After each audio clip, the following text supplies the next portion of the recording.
Dominus Vobiscum, Amigos, and welcome to another episode of the Heavenly Toast Podcast. Thank you for joining me here again. Today's going to be a little bit different, actually. This is going to be one of our first book reviews. This is something that I hope to do a lot more of in the future, mostly because spiritual reading was something that was so instrumental to me when I was really developing and learning about the faith and really coming to a deeper grasp of things. And I really think that spiritual reading is one of the greatest graces that we have. We can read the works of other theologians and other saints and other people who have gone before us and sort of view things through their eyes, view the fruits of their prayer, the fruits of their study, and really contemplate things that others have thought before us and place things into a larger historical context. In this first episode, I think it's a great way to start off. Perfectly just a little bit too late for Advent, unfortunately, so perfect timing. But what we're going to be reviewing today is Jesus of Nazareth, the Infancy Narratives. This is a book by Joseph Ratzinger, Pope Benedict XVI, that he released actually not too long ago. It was part of a three-part series that he produced, collectively called Jesus of Nazareth. So the first book was Jesus of Nazareth, and basically focused on the public ministry of Jesus. So basically everything from the beginning of the public ministry up until kind of like the Holy Week entry into Jerusalem sort of time period. The second book was all about Holy Week, the Triduum, the death and resurrection of Jesus. Talked a lot about the Passion, a lot about those things. And this book is the Infancy Narratives. It's a little bit shorter than the other two, and it focuses specifically on what we know about the beginning portions of Jesus' life. So, the description that Pope Benedict XVI gives of what he's trying to do with these books, I've always thought is really interesting. On the back of the paperback edition of the first Jesus of Nazareth book that I have, it has a quote from him saying that this book is his personal search for the face of Jesus. And I really think that that shines through in all three of these books. In it, you can really see the Pope, who is, of undeniable intelligence. He's somebody who is extremely well-read, someone who's obviously spent a lot of time praying and meditating and reading and studying and pondering over the course of his life, and trying to kind of discover things and fit things together on who is Jesus. And he's really taking on a lot of the so-called historical Jesus movements in a lot of modern exegesis. And basically what that is, look, let's take a look at the actual texts and the actual first person, second person, secondary sources and everything, and take a look at who the historical person of Jesus is. Is he who's presented in the Gospels, or is he some other person that, the Gospels kind of mythologized, or they embellished a lot of the things about him? And this is kind of what Pope Benedict is taking on, looking for this real person of Jesus who truly existed in the past, and trying to discover who he was, what kind of a person he was in his humanity, and what kind of what we can learn about him from all of the things that are at our disposal. There's a quote, I think it was by Peter Kreeft, I'm not quite sure, but what he said was, true theology is theology that's done on one's knees, meaning that true theology is the fruit of prayer. And I really think that that shines through in this entire trilogy. I think that it's very clear that this is not book knowledge on the part of Pope Benedict's part. It's very steeped in meditation and in prayer and in really trying to think about the pieces and understand who this often mysterious person, often difficult to fully come to true comprehension of Jesus is. Who is he? And it's very clear throughout this writing that this is truly the fruit of prayer and the fruit of meditation. It's not simply an A to B sort of a thing. It's not simply logic and study, but it's very, very heavily influenced by meditation and contemplation on not only what other people have studied and written about, but also the Pope's own reflections and meditations as well. He highlights different pieces of the different evangelists' stories and how they come together. And he paints a picture of Jesus, of who he is, and the fulfillment of Israel's promises. It's not simply a book about Jesus, but places him in a larger context of what this meant for the time, for the people of Israel.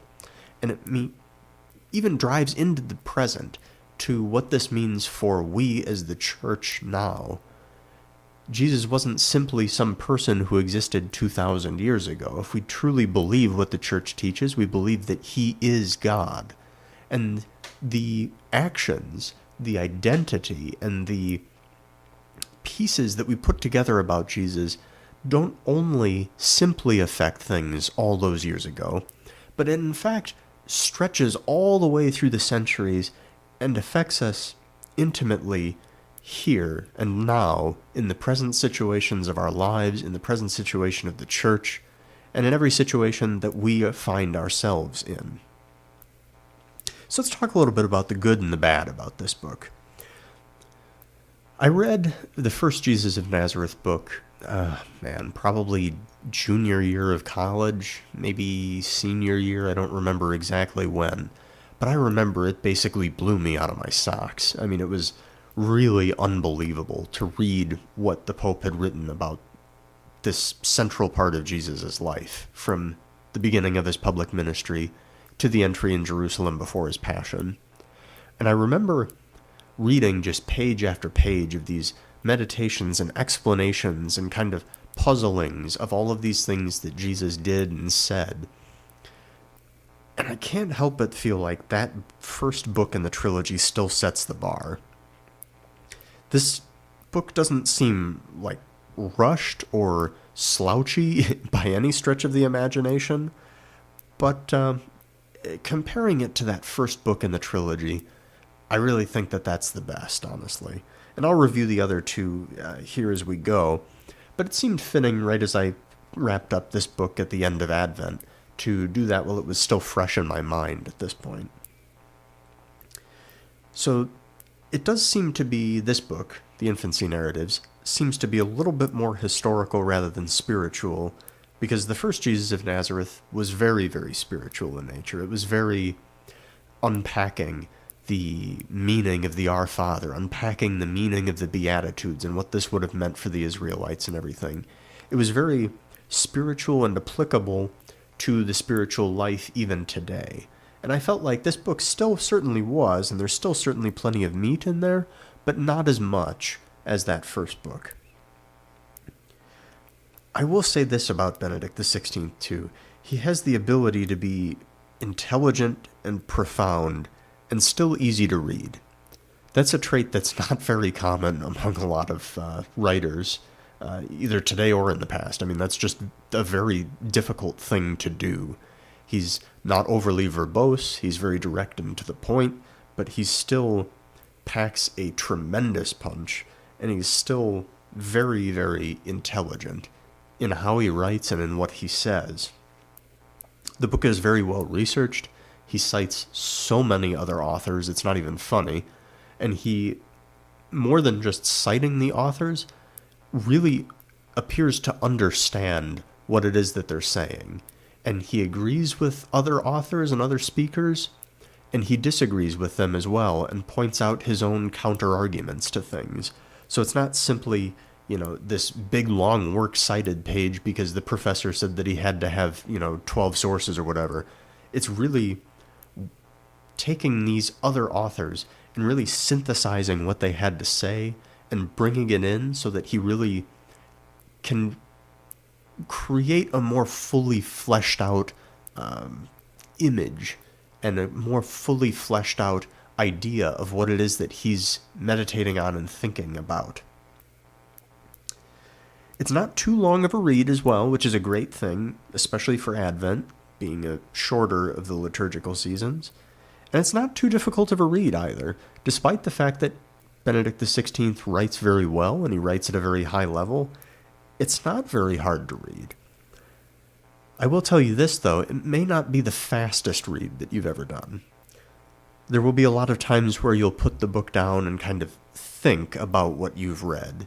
You might, read 2 or 3 paragraphs and have to set it aside and kind of chew on things for a little while. It is very deep and very profound. But it is a great prep during Advent, and I was really happy that I had the opportunity to read it during this past Advent season. So let's talk a little bit about the key takeaways from this book here. I want to just kind of run through this a little bit and maybe cite some quotes and everything. I really appreciated his section on the genealogies, and even especially just how he talked about all of the gospel passages.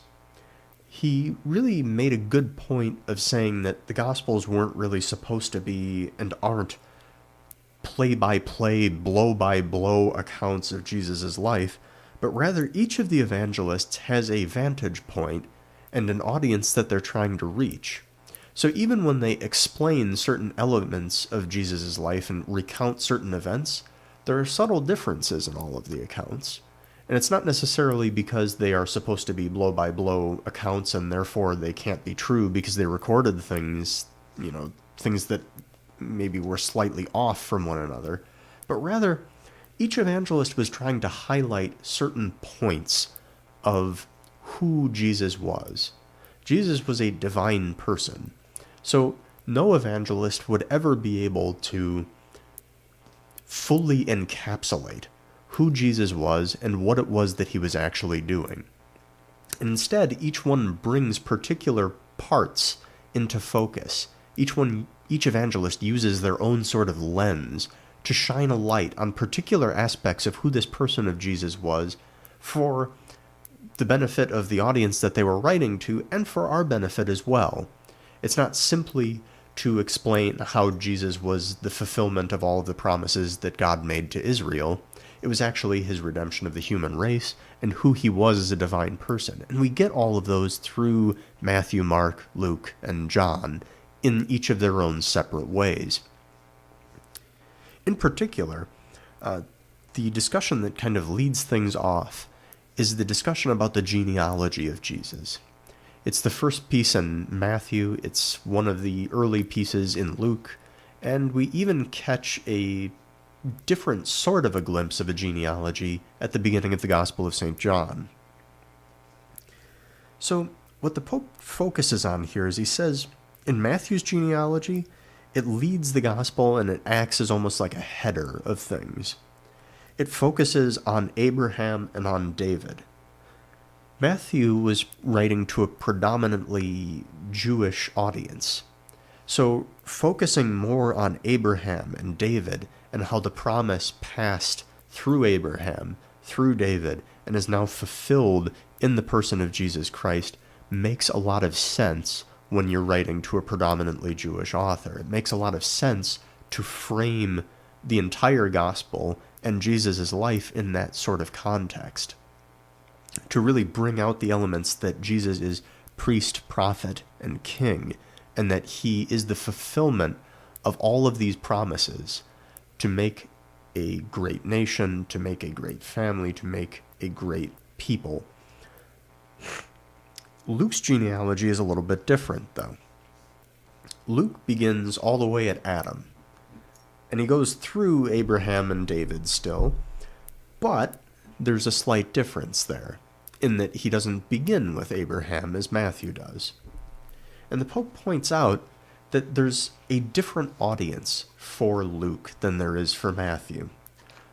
And I'll put in a direct quote here from the book. He's talking about how St. Luke is discussing and writing to a more diverse audience than St. Matthew was. There were a lot of pagans, a lot of Greeks that might have been reading Luke's gospel. He says Luke's genealogy is correctly grasped here.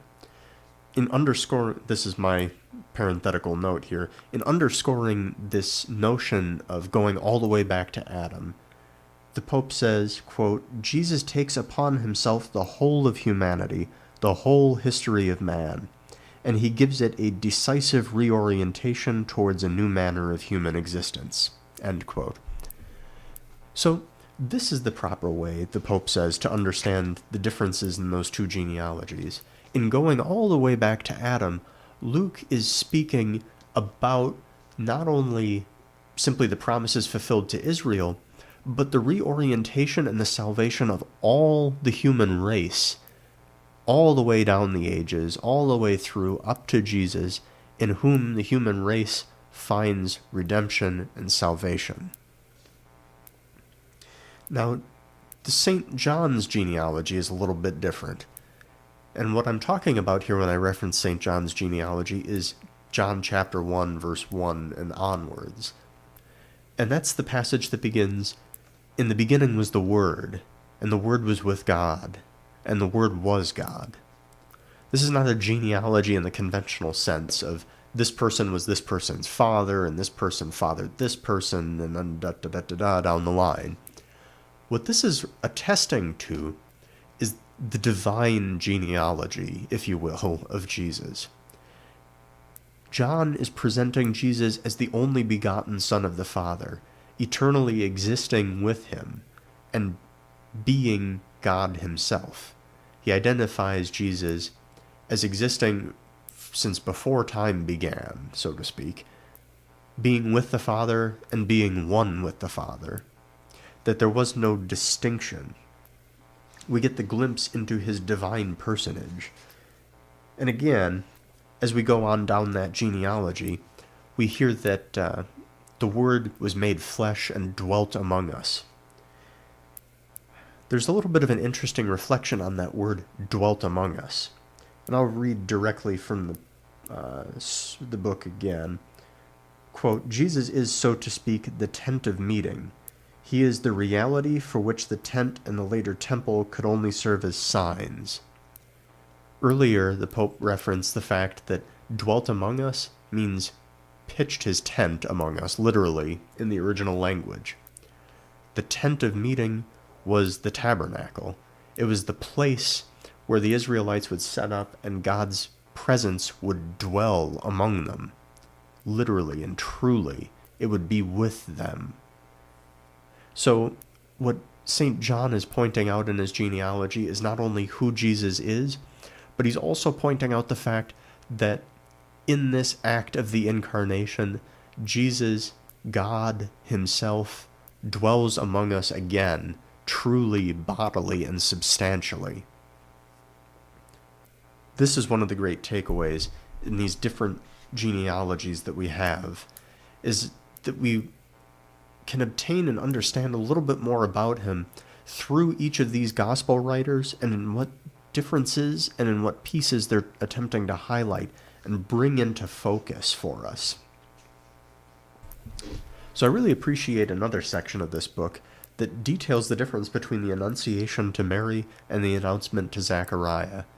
Now, Zechariah is a priest of Israel, and it's come to be his turn to offer sacrifice for the temple and for the people of Israel. And he is inside the Holy of Holies, something that a priest would only ever be able to do once in his lifetime. The Holy of Holies was the place where the presence of God truly dwelt. And when he goes in to offer this sacrifice, he finds the angel Gabriel, who announces the birth of John the Baptist to Elizabeth, who has been barren. There's a difference here with the Annunciation of Mary.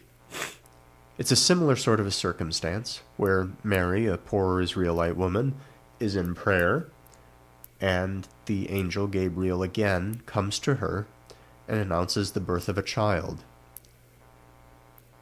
There's a difference in how Mary and Zechariah respond, however. Zechariah responds with fear, and Mary reacts with a striving to understand. We often read the two and kind of think that the reactions are similar, which it's understandable why we kind of become confused as to why the consequences of the action are different between the two. But when we read it a little bit closer, we realize that Zechariah reacts with fear and with doubt that these things can actually be accomplished. Mary, instead, asks for a question on the particulars. She realizes that she has not been with man, she knows not a man, and she's understandably confused as to how she could be with child, whereas Zechariah says that, no, I don't think that this is truly possible. And in both cases, God proves both of them incorrect. He says, this will happen, for all things are possible with God. And in that we have the difference between the trust of Mary, who reflects on all these things in her heart, and the doubt of Zechariah, who becomes mute and is not able to speak until the birth of his son. This trust of Mary, this reflecting on all these things in her heart, makes her an image of the church.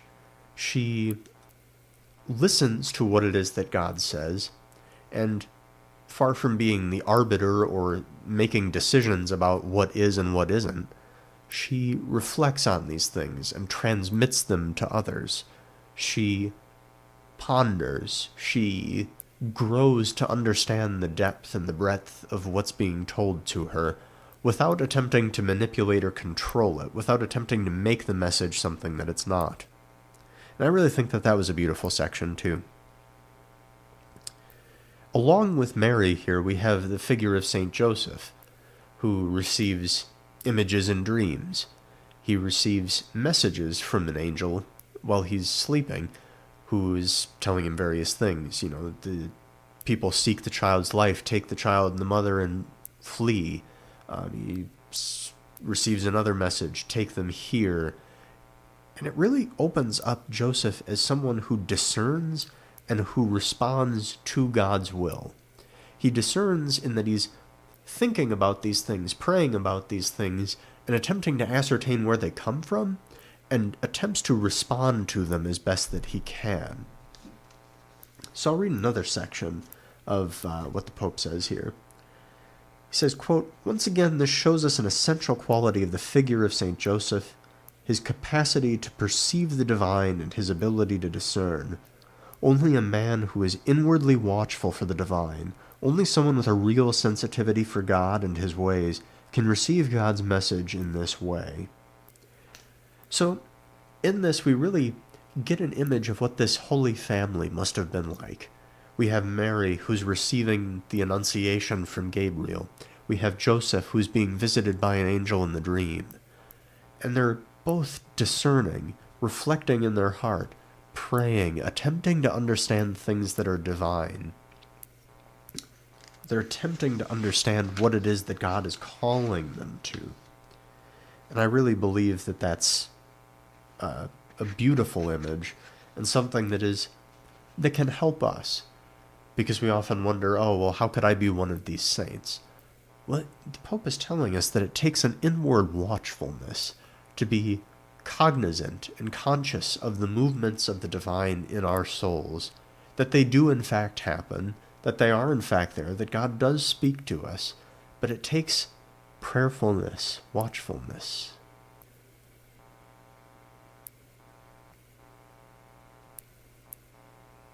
And a real desire to understand, a real striving to continue to work through all of the questions that we have without doubt, but with faith instead. There was another section that I'd like to highlight, and it's talking about the name that's given to Jesus by the angel.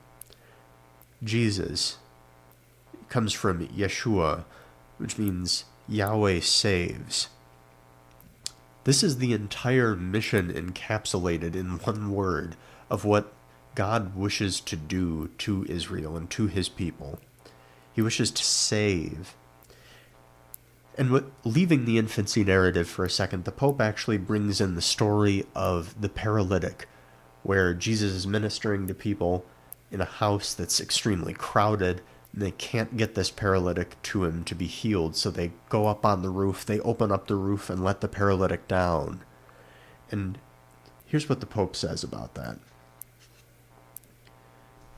In the passage concerned, both the criticism of the scribes and the silent expectation of the onlookers is acknowledged.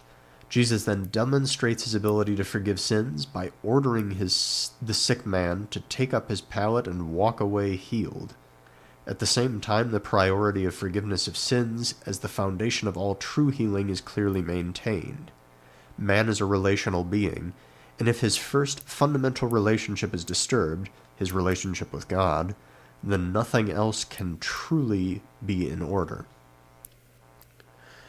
I really think that this, at least when I was reading it, helped to put things in perspective of what this Christmas story, what this incarnation of God is, what Jesus' mission is. The mission and the healing of people isn't so much to point to the physical healing of the body, but the healing of relationship. By the first sin, the relationship with God and humanity was severed and damaged. But this incarnation of God himself to save his people is not simply one to make people materially prosperous or to make them happy in the earthly sense. It is to repair a relationship that's been broken by sin, by selfishness, by anger, by lust, by greed, what have you. But this is the mission. It's to save people. And I think in today's world, we have a tendency to focus on the bodily aspects. We have a tendency to focus on things that are immediate and obvious and close. We focus on things like bank accounts and technology and bodily health without really stopping to understand and think about and ponder relationships that we have with one another, and most importantly, relationships between us and God. That's the purpose of the healing. That's the purpose of salvation. That is what salvation is. It's to mend the relationship that was broken by sin and restore us to true sonship in God. So the response of the shepherds is another thing. After the nativity occurs, the shepherds receive the message from the angel that there will be a babe wrapped in swaddling clothes, and that God has come to visit his people, and they will know him because he's a babe in the manger, wrapped in swaddling clothes. There's a holy curiosity by these shepherds. These shepherds who were not very high-class citizens. In fact, they were kind of rough and tumbled people. Their testimony was not admissible in Jewish courts, even. They were pretty low on the totem pole, so why announce to these people? Well, partially because the poor, the downtrodden, they are more likely to view, to listen to, and to understand the Word of God, because they, one, are probably fairly bored out in the field in the middle of the night, but two, they have a greater reliance on God because they don't have anything for themselves. They aren't caught up in the egoism of the rest of the world. They aren't so finicky and particular about the way that their life has to be. They aren't concerned and consumed with temporal affairs constantly. And I think when they go to meet Mary, they go to meet the Holy Family, there's three things about their response that I think are particularly poignant for today's world. They leave in haste to go find the child Jesus. I think that that's important because there are a lot of times in today's world where spiritual things come along and we think, hey, I've got time. I'll become a saint tomorrow. I'll pray tomorrow. Oh, I don't have the time today. But instead, it's a recognition that we need to hurry, that we need to not delay until tomorrow in all of these things, that the goodness of God is so great, and the desire to love us from God is so great that it demands our response, and that in making haste to run off to God is the greatest thing that a human being can do. So it's to move quickly and to strive ardently for holiness. The second thing that the shepherds do is that they make known the message. This is what was said, that they make known the message to the Holy Family of what they had heard from the angel, that they would find the King of Israel wrapped in swaddling clothes and laid in the manger, and that there would be peace on earth and goodwill and towards man. They make known the message.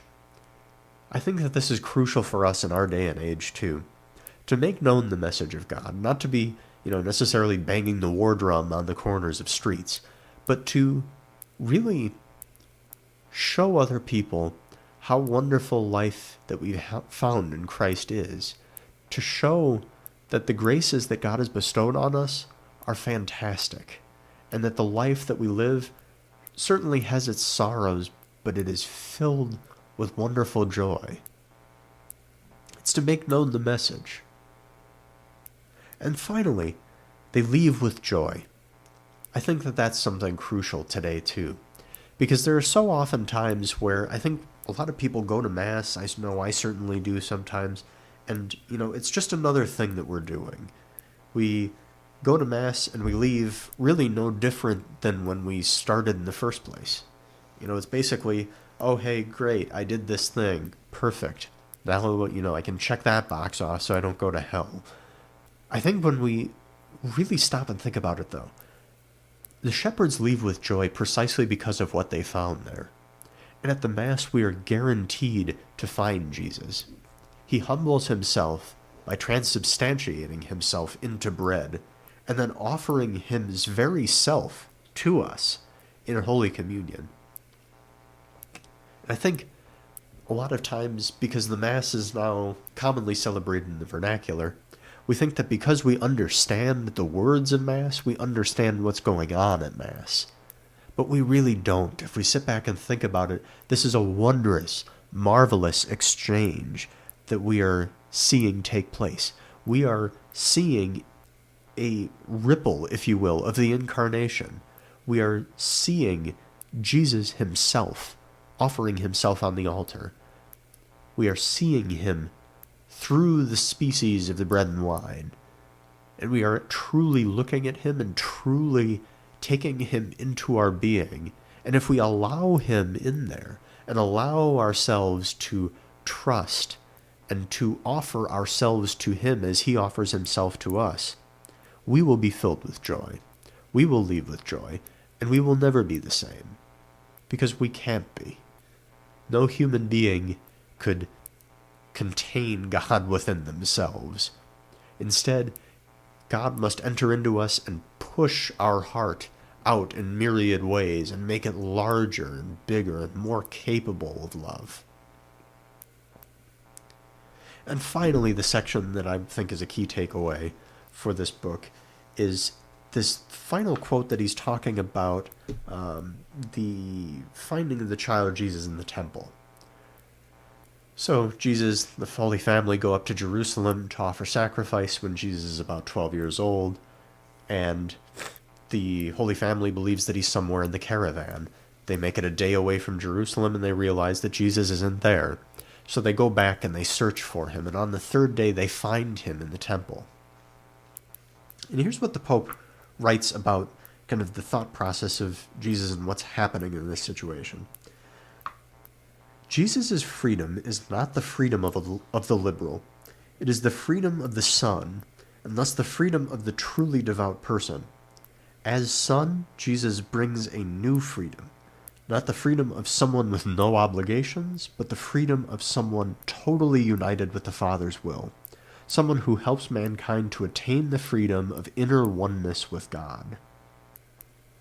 So what we see from this statement and these things that are happening here is it's not that Jesus is, disrespecting his parents. It's not that he's, purposely causing them fright or harm or psychological distress or anything like that. But rather what we see is Jesus as the Son who is pointing us to the Father. Don't you know that I must be in my Father's house? He's not only revealing himself as the Son, but also showing us what it is to truly be free. Despite the fact that he's given his parents quite the start, he is following the Father's will. He is learning about the Israelite faith. He is teaching people about the Israelite faith. And he is experiencing and showing this experience of inner oneness with God. We are called to join Jesus in this oneness. And we experience that through the Holy Eucharist, and we experience it through prayer. The Holy Spirit comes to our aid when we pray and brings us into that divine life. The entire piece of the Incarnation here is to bring humanity into divinity, to kind of swallow up the sins and the errors of our human waywardness and repair and heal us, that we might be partakers in the divine love, that we might be partakers in this love and oneness that Jesus shares with the Father. This is the great message of Catholic Christianity, that God became man so that man may become God.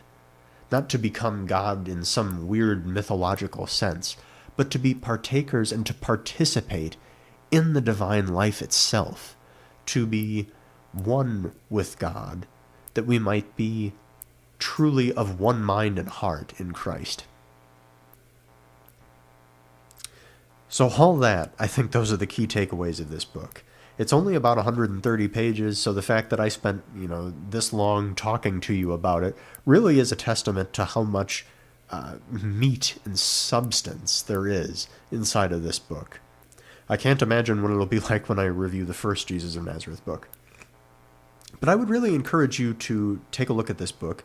It's by Pope Benedict XVI. It's Jesus of Nazareth, the Infancy Narratives. It's available on Amazon or wherever you get your books. Pretty much every good Catholic bookstore will have it, or they could get it for you. You might even be able to pick up a copy at the library and be able to borrow it from them. But I really highly recommend this book. I'd give it 8.5 stars out of 10. So please take a look. Use it for your Advent preparations next year. So cheers to Pope Benedict XVI for his many years of service to the Church, for his wonderful exposition of the faith. May God bless and guide him, and may God bless and guide all of us. And until next time, stay in the state of grace, and God bless, friends.